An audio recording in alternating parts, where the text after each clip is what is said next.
Hi guys, welcome back to my channel. Today I'm going to be talking about some of my gacha pet peeves to a speed draw I made. I am making this video to go over how I feel about certain things that bother me with not only videos and characters but the community as a whole, and some things that bother me with it. I also am making this video because I try to keep my channel positive and all, but I am human, hypothetically speaking, and things bother me, so I wanna take this time to discuss them. To start off, one of my biggest pet peeves is when a creator complains about the amount of followers, subscribers they have. I mean, even if you're trying to reach a goal, I think content creators need to be more grateful for the subscribers they do have, because it's their subscribers that make it possible for them to even have a subscriber goal. And it's also many other smaller content creators out there who would beg to have even half as many subscribers and supporters as you do, so it's just petty and plain out annoying. Moving on, another pet peeve I have is when creators try to quote-unquote claim a certain OC style, a way of making ox. That's like me saying just because I adjusted my character's eyes to be slightly more flat than others means that other person's OCs can't have the same thing. Nothing in gacha belongs to one person, so I hate when people try to claim something like it's theirs. Another pet peeve I have is when creators get popular off only male OCs. I've recently been seeing more creators getting popular, but mostly only because they use their male OCs for clout and don't have any female or other gendered OCs, but then claim to support all genders but only make videos with their male OCs, and sometimes even put them in relationships so that they can further fetishize gay relationships and still get popular off of it. And I'm not aiming towards creators who make their OCs gay or put them in relationships, because that's completely normal. I'm talking about people who use their male OCs for clout and use the relationship they may be in for clout as well. These creators are staining the community without even knowing it, and further ruining the reputation that is known as gacha. Anyway, moving far away from that, we have the creators who use their platform to be unnecessarily mean or rude. I'm not talking about those exposing videos, I'm talking about people who straight up target people or creators who have done something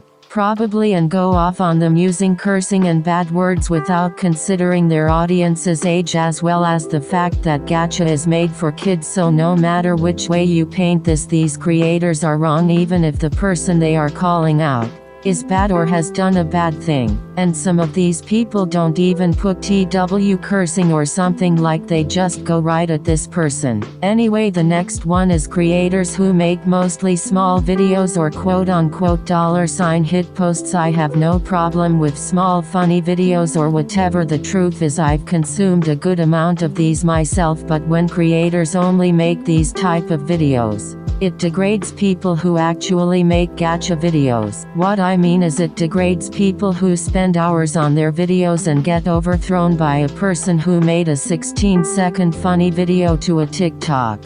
That means all that person's work is thrown away by a person who took like 3 screenshots and put it together and called it a day. A good example of this can be a person who took 3 days hand animating their gacha character frame by frame without sleep.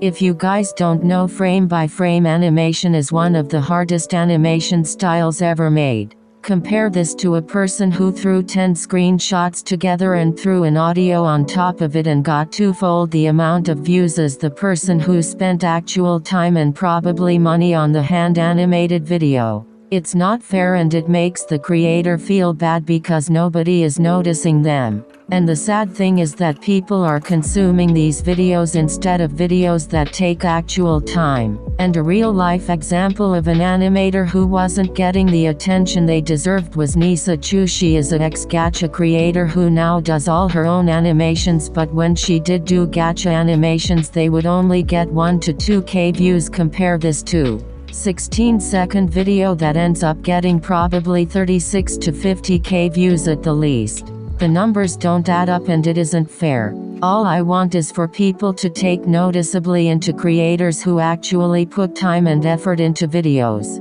I could go on about this more, but this subject can be for another video. Moving on. Insert Nisa Chu still handles gacha videos in her channel but said she would rather not be called a gachatuber, so if you do decide to go to her channel she doesn't want to be called a gachatuber. So please respect her wishes. Loves Red Heart. And another would include creators who use their Discord server as an excuse for being rude. An example of this is admin drama. This happens often in Discord and can be handled privately, but certain creators make it everybody's problem by not only keeping it public but also announcing it and making everyone have to deal with one person's drama or problems. And I'm more specifically mad about this because Discord servers are huge places, like absolutely atrociously big, especially within popular creators, meaning that making problems in places that big not only influences the people who are active at the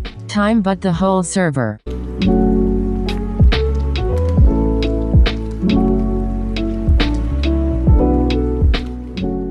With that being said, I reached the end of the video/rant. If you watched until the end, I thank you. You really did not have to do that, so once again I thank you. I have said my piece. Roll the outro.